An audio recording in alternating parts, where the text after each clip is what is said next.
Survival of the fittest is a lie, or at least it's only half the story.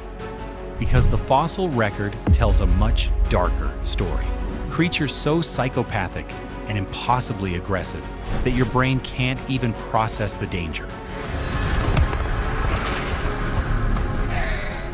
A land crocodile that could outrun a horse, and hell pigs that turned murder into a hobby.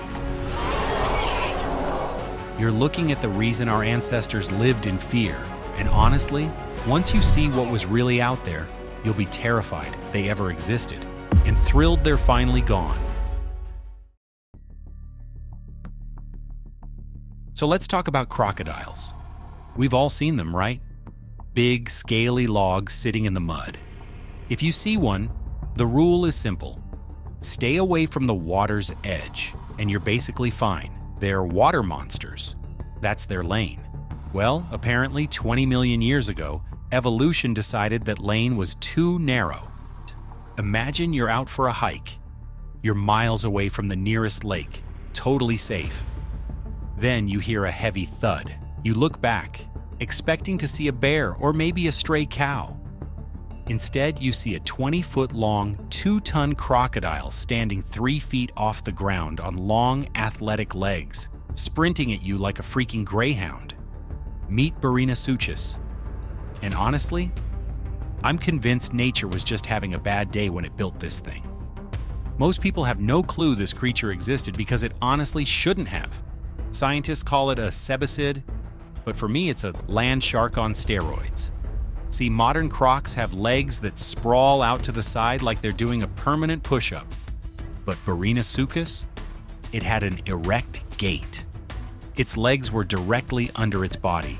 This thing didn't crawl, it galloped. But the real "thank God they're gone" moment hits when you look at its mouth. Most crocs have peg-shaped teeth meant for gripping. Barinasuchus had xiphodont teeth. That is a fancy way of saying it had a mouthful of steak knives. Serrated, razor-sharp blades identical to a T-Rex. It didn't want to drown you. It would just run up, take a massive, surgical slice out of your midsection, and wait for you to realize you were already dead. And here's the part that gives me actual goosebumps. This monster didn't live with the dinosaurs. It ruled South America after they were gone. It was the apex predator of its time, and it spent millions of years making sure nothing else, not even the ancestors of the lions or wolves we know today, could ever get a foothold. It was a 20-foot-long armored bully that turned the entire continent into its personal buffet. If you think a great white is scary, just be thankful this thing didn't figure out how to survive the climate change of the Miocene. Because if it did, your morning jog would be a very different experience. All right, let's play a game. When I say predator, you probably think of a lion or a wolf, maybe a tiger. You definitely don't think of a wombat or a koala. But that's exactly where evolution decided to hide one of the most efficient killers to ever walk the earth, Thylacoleo carnifex, or as most people call it, the marsupial lion. Now don't let the name fool you. This thing isn't a lion. It's a giant meat-eating cousin of the koala. But instead of chewing on eucalyptus leaves, this thing was designed to chew through, well, everything else. Here's the thing that makes Thylacoleo so uniquely terrifying. Most predators kill with their canines, those long, pointy teeth at the front of the mouth. But Thylacoleo? It didn't have those. Instead, it evolved its incisors and premolars into massive longitudinal blades that acted like a pair of industrial bolt cutters. Think about that for a second. While a lion has to bite and hold on, hoping to suffocate its prey, this evil koala just had to close its jaw once. One snap, and it could shear through a spine like a pair of garden shears through a twig. It actually had the highest bite force, pound for pound, of any mammal, living or dead. If it got a hold of your arm, you wouldn't just have puncture wounds. You'd be looking for where your arm went, but it gets worse. This thing wasn't just a brawler, it was a ninja. Thylacoleo had these massive, retractable murder thumbs. Each thumb was tipped with a giant hooked claw that it used to grapple prey. It would climb trees, using those powerful limbs, and just wait. It was a drop croc in mammal form. Imagine walking through the Australian bush, looking at the ground for snakes, completely unaware that 300 pounds of muscle and bolt-cutter teeth is currently dropping directly onto your neck from 20 feet up. The worst part? They lived alongside early humans. This isn't some millions of years ago fairy tale. Our ancestors actually had to deal with a silent tree-climbing monster that could snap a human neck as easily as you snap a pencil. Every time you walk under a low-hanging branch in the dark, you should be glad this glitch in the marsupial family tree finally hit a dead end. If I showed you a picture of a wolf the size of a rhinoceros, you'd probably think I was showing you a leaked still from a new fantasy movie. But nature doesn't need a CGI budget to be absolutely terrifying. Andrewsarchus. Now look at this thing. It's got a skull that's nearly 3 feet long. It's got a body that weighs nearly 2,000 pounds. It looks like the ultimate big bad wolf. But here's the glitch that will make your brain short-circuit. Andrewsarchus wasn't a dog. It wasn't even a cat. If you looked down at its feet, you wouldn't see paws or claws. You'd see hooves. Yeah, you heard me right. This 3-ton engine of destruction is technically a primitive ungulate. That means its closest living relatives are sheep, goats, and hippos. So evolution took the blueprint for a farm animal and decided to see what would happen if it injected it with pure, concentrated malice and a taste for bone marrow. But why was it so aggressive? It all comes down to that massive, oversized head. Most predators have a balance between their body and their skull. Andrewsarchus was basically a giant pair of jaws with a tail attached. It had a bite force that could probably crush a bowling ball like a grape. Because it didn't have sharp claws to hook its prey, it had to rely on sheer brute force trauma. It didn't hunt so much as it erased. It's often pictured as a scavenger, but imagine a scavenger the size of a truck.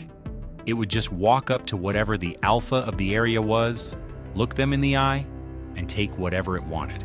It was a professional bully, a 3-ton killer sheep that lived a life of, if I want it, it's mine.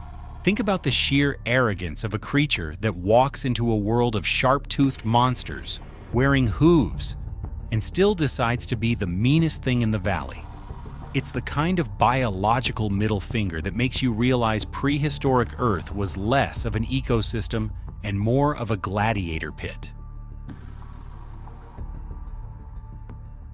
Daeodon, literally dreadful tooth, is a creature that makes a grizzly bear look like a stuffed toy. Picture a warthog, but scale it up to the size of a Ford F-150. Now give it a head that is basically a 3-foot-long block of solid bone covered in weird, lumpy protrusions called flanges. These weren't for show. Scientists believe they acted as shock absorbers because these things spent their entire lives headbutting everything in sight. Daeodon wasn't just a predator. It was a kleptoparasite. In plain English, it was a professional thief. Imagine a pack of prehistoric wolves has just spent hours taking down a massive bison. They're exhausted, hungry, and finally ready to eat. Suddenly, they hear a sound like a freight train coming through the brush. Out bursts a 2-ton pig with a mouth full of bone-crushing molars and canines the size of bananas.